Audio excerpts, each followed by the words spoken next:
rupícolas. Eu vou falar hoje sobre cultivar rupícolas. E eu vou entrar nos assuntos bastante interessantes, porque é o seguinte, eu vou tentar mostrar para vocês que existem alguns equívocos técnicos com relação ao cultivo dessas plantas. Qual é o meu objetivo? É fazer vocês pensarem. Eu tenho falado frequentemente aqui, recorrentemente, o seguinte: não adianta eu chegar aqui e falar, para você ter florações aqui como essa Triane alba, não sei o que, faz o que eu faço que vai dar certo. Não vai. Não vai, porque meu clima aqui é diferente, minha ventilação, umidade, temperatura, tem um monte de coisa aqui que é diferente. Então tem que ensinar vocês a pensarem. No caso das rupícolas, estou fazendo a mesma sequência, a mesma linha, tá? Deixa eu puxar aqui já a primeira aqui para mim mostrar para vocês. Vamos lá, deixa eu puxar aqui. Então tá aqui, é assim que nós vamos apresentar. Então tá aqui, como plantar uma orquídea rupícola. São plantas que elas vegetam muito em partes altas de montanhas. Elas são expostas ao sol, não sei o que, tal, mas só que o seguinte, ela não vegeta exatamente como é que as pessoas falam, sol pleno, na rocha nua e tal, que aguenta todos aqueles intempéries, vento, sol, raízes expostas a tudo, aquela agressividade do ambiente. Não é nada disso. Não é assim não. As orquídeas são inteligentes. As orquídeas sabem o que elas estão fazendo. Deixa eu escolher um outro aqui. Eu vou começar a mostrar para vocês aqui. Então, por exemplo, aí, ó. Olha como é que elas vegetam. Essa aqui é uma orquídea que está em cima de um morro. E o que ela está em cima de uma rocha. E qual é uma característica de uma rupícola? Vamos lá, rupícola primeiro. O que é uma rupícola, né? A rupícola é uma planta que teve no seu processo de desenvolvimento em função de milhões de anos, ela se adaptou a viver em climas que para as epífitas são climas não adequados. Quais são esses climas? Por exemplo, são muito encontradas em rochas, em montanhas, aqui no Espírito Santo, em Minas Gerais. Elas vegetam expostas ao sol, a muita intensidade de luz, mas nunca na pedra nua, nunca em pedra nua, porque ela não tem ali as condições para que ela possa vegetar. Então vamos lá, a rupícola, ela precisa ter algumas coisas para ela esconder a raiz, para alguma coisa que acumule resto de folhas, de fungos, de animais mortos, como fendas, rebachos em rocha, alguns lugares que o vento leva aquelas partes que solta de cima das rochas e levam para um ambiente ali que acumula. São nesses locais que elas vegetam. A diferença das epífitas é que as epífitas elas estão em troncos de árvores na natureza, algumas mais no chão, mas também são epífitas e tal. Então a rupícola é mais em função de rochas, montanhas, mas não é só rocha, não tem só pedra, tem material orgânico também que serve de alimento para elas. Deixa eu puxar aqui, então essa aqui, o que é uma orquídea rupícola? Vou puxar o outro aqui. Deixa eu puxar, eu estou aqui sozinho, então vamos lá. Então, como é que elas vegetam na natureza? Vocês estão vendo essa foto aí? O que acontece? Olha essa rocha, vocês estão vendo esse material pretinho aqui? E perto das plantas, eu não tenho como apontar, né? Então você vai ver que aí, o que aconteceu? A chuva trouxe material orgânico, cocô de passarinho, insetos mortos, animais mortos, trouxe água, trouxe um monte de coisa. O vento, quando vem varrendo a superfície da pedra, arrasta aqueles materiais que estão expostos como fungos, resto de vegetação podre, morta que tá morrendo, leva e acaba acumulando nesses pontos. Então elas vegetam sempre em locais assim, onde há um acúmulo de matéria orgânica, entendeu? Deixa eu passar aqui para o próximo agora. Olha isso aqui, tá certo? Olha como é que ela tá, parece um lugar inóspito, mas vejam as raízes, que eu não consigo apontar, vocês estão vendo aí, na parte esquerda tem essas linhazinhas brancas, são... Ei, Orquídea Santa, bem-vinda! Ei, Lourdes, bem-vindo! Então, ou seja, essas raízes, quando ela satura aquele ambiente com relação ao que ela precisa de água e nutrientes, ela começa a lançar as raízes para longe para buscar. Mas você pode perceber que ela está perto de uma área que também houve acúmulo de material orgânico para ela. Tá vendo, hein? Mas como é que ela recebe umidade? O local é extremamente quente, mas vocês têm que lembrar que nessas partes mais altas é muito comum ter muita neblina. As nuvens, dependendo da altitude, tem contato com as nuvens, tem orvalho, tem chuva, neblina, então elas recebem água e ficam acumulando aí. E uma característica, Nalvitia, bem-vinda, e uma característica dessas orquídeas é ter porte pequeno.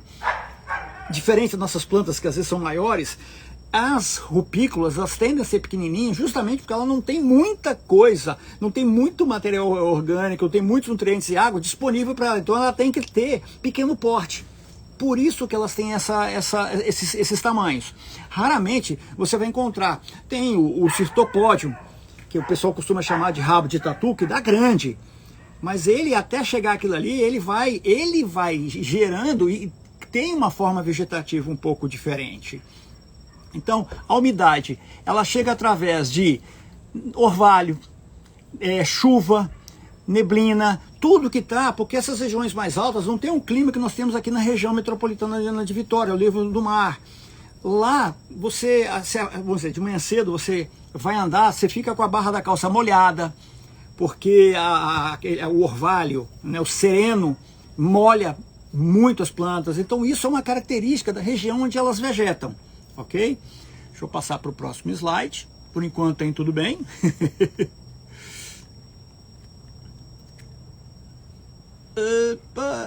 Tal, agora aqui. Bom, aí eu voltei. Olha aqui como é que vocês conseguem ver qual é a iluminação ideal para essas plantas. Agora eu estou começando a trazer um pouquinho para dentro de casa. Lá, ô Moscato, bem-vindo! Então o que acontece? Lá no cocoruto dos morros, elas são encontradas mesmo a sol pleno. Então elas suportam o sol com grande intensidade, a intensidade de luz muito alta, tá certo? Mas essa foto aqui você já consegue perceber, olha quanto material orgânico em volta da planta. Tem locais, estão vendo em torno aí um limo no chão? Olha como é que ela recebe umidade, tá vendo? Isso está no ambiente dela. Ela está lá no cocoruto do morro e essa umidade está sendo tão permanente que está permitindo a criação de limos. Ei, Neidson, bem-vindo! Neidson acabou de sair daqui. Então tá aí, então tá aqui a questão de iluminação ideal. Muita luz. Eu vou falar depois de uma questão seguinte, isso eu estou falando, explicando como é que ela vegeta no ambiente dela. Quando a gente está em casa, é diferente. Ok? São meus cachorros brincando. A Valéria não tá aí. Deixa os bichinhos se divertindo lá, desculpa aí. Vamos ver o próximo aqui. Deixa eu pegar o próximo slide. Só um minutinho. Ó, aqui é uma outra situação também. É um veio de rochas. Tá vendo? Olha o que aconteceu. Aí houve um acúmulo de material orgânico que acabou se transformando em substrato. Edilson, bem-vindo. Acabou se transformando em um substrato. Não adianta, eu estou sozinho. São 5. É a hora que estão brincando. Eu peço desculpa, mas vamos embora. Ei, Orquidário Ralph, bem-vindo. Então o que acontece? Nesses veios de rocha, com o material que vem escorrendo, a chuva carreia para ir para o meio, acumula e vem, é o que eu falei, fezes de animais mortos, resto, porque o vento, quando ele passa, ele acaba tirando, tem algumas coisas, vai soltando umas partículas e vai acumulando tudo nesses veios. É onde elas acham os ambientes para que ela possa vegetar maravilhosamente bem. Substrato para ela, então é um substrato como esse aí. Ele não é rocha pura, ele não é pedra pura. A planta não sobrevive em pedra pura. Ela precisa desse material orgânico aí, mesmo em pequena quantidade, para que retenha água, tá certo? E os nutrientes para que ela possa absorver. Vamos para o próximo. Só um minutinho.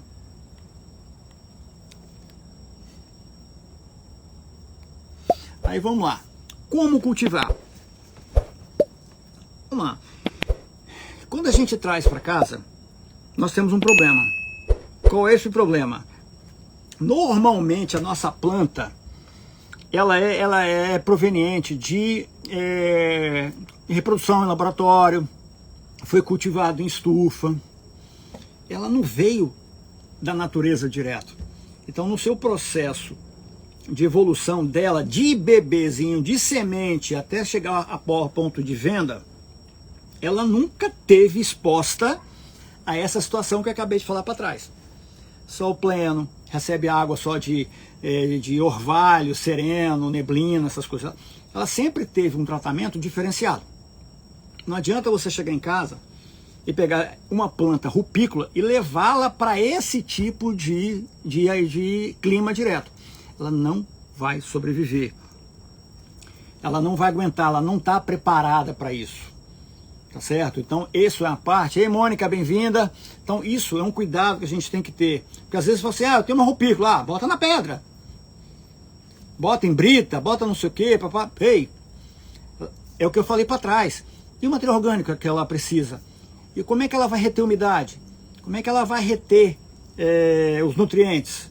Nos nossos cuidados, nós temos como resolver isso. Como é que eu vou resolver a umidade? Molhar mais vezes. Como é que eu vou resolver o problema da nutrição? Adubar mais vezes. E até fazer aquela técnica da trouxinha com adubo, na hora que você molhar, cai aquele caldo e a coisa vai liberando os nutrientes e a planta vai alimentando. Então você tem que entender que quando você tem uma rupícula em casa e ela veio de laboratório, não foi coleta é ilegal, é crime na natureza. E Daniela Romasco, bem-vinda. Então o que acontece? Você tem que entender que mesmo na rupícula você não pode chegar e colocar no sol pleno. Ela não vai vingar. Ela não vai bem. Ela vai sofrer com isso. Ela não veio da natureza. Ela veio de um outro ambiente. Eu espero que vocês estejam entendendo. Mas então como é que eu vou cultivar então? Qual seria um substrato que eu poderia chegar mais perto de como ela vegeta na natureza? Apesar de ela não estar muito acostumada ainda, porque ela foi cultivada em outro tipo de substrato. Você pode manter o mesmo que ela veio, ou você pode fazer um para adequar ao seu ambiente. Eu tenho meu substrato que eu adequo ao meu ambiente. Perfeito? Então vamos lá, o que você faz? Deixa eu molhar. Tá quente aqui, gente. Tá quente, já estou com as costas todas molhadas. Só um minutinho. Então o que acontece?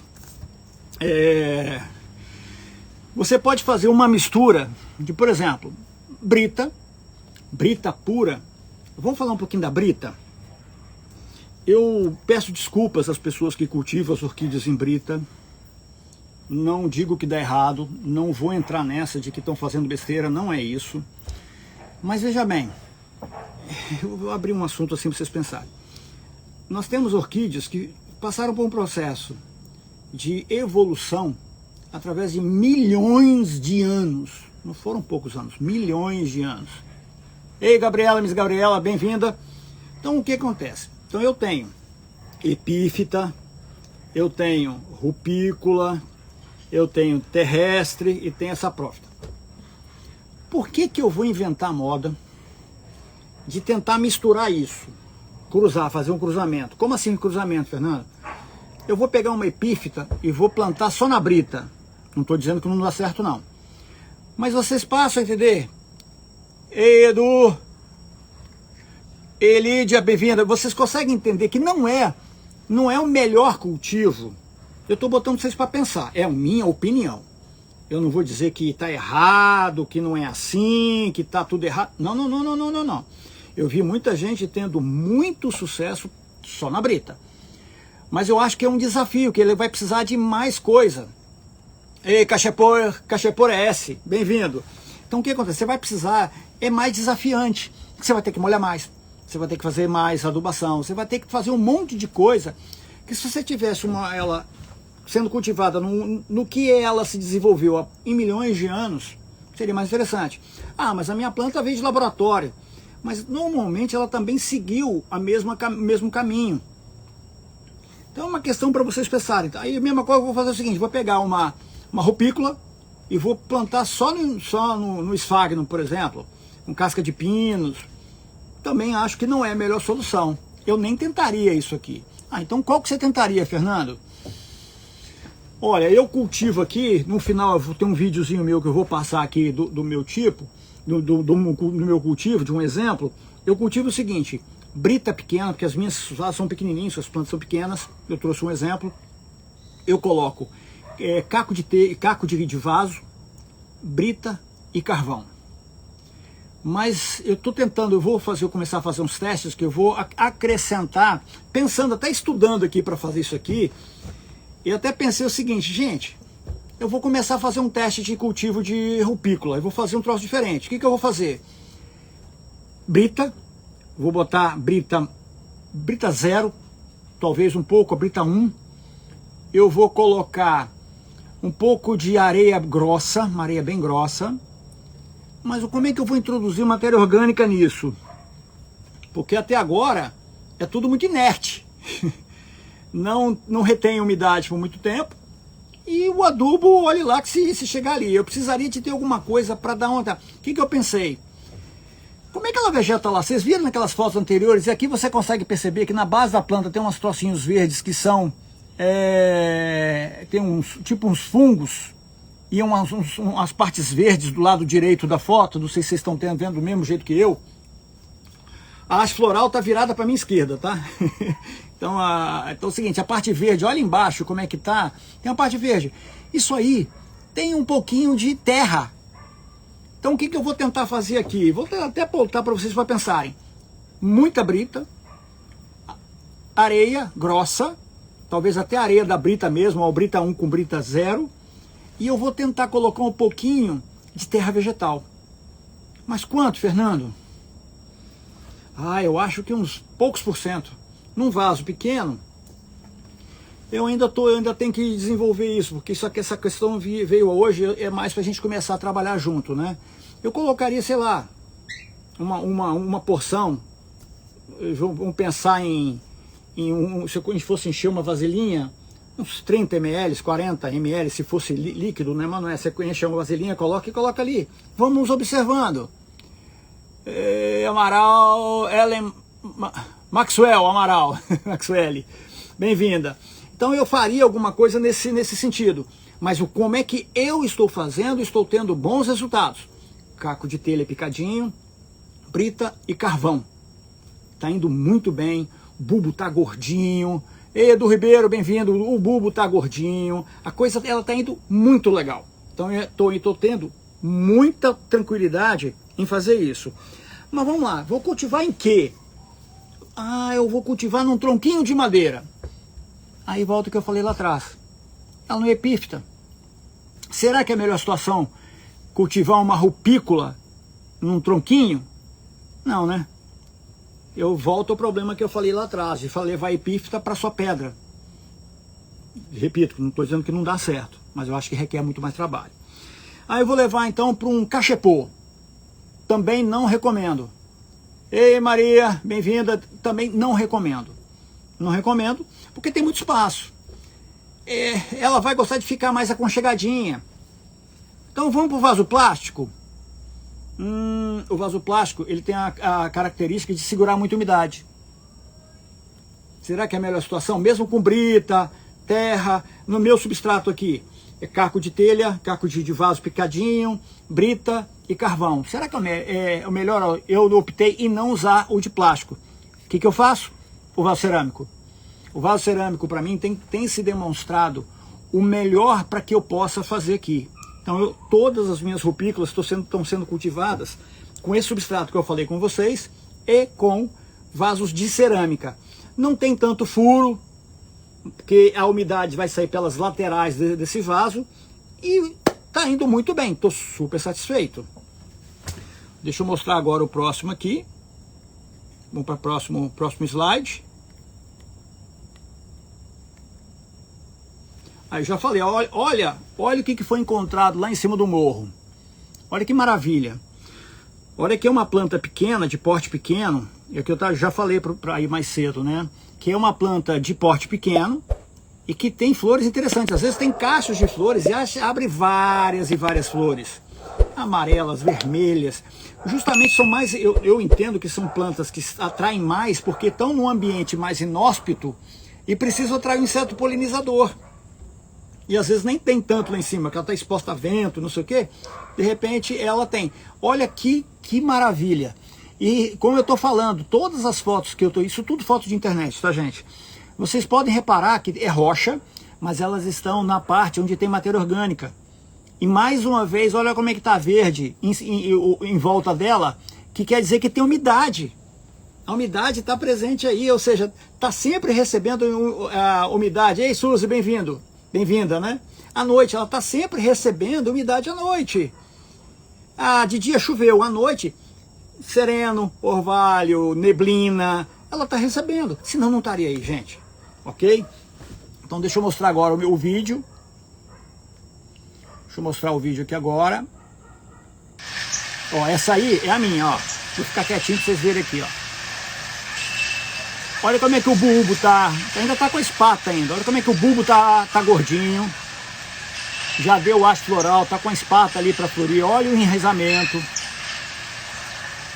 Olha aí, ó, embaixo tá com material ordenante, tá cabrita. Mas olha isso aí, ela é pequenininha, olha o tamanho da minha mão. Vocês estão vendo?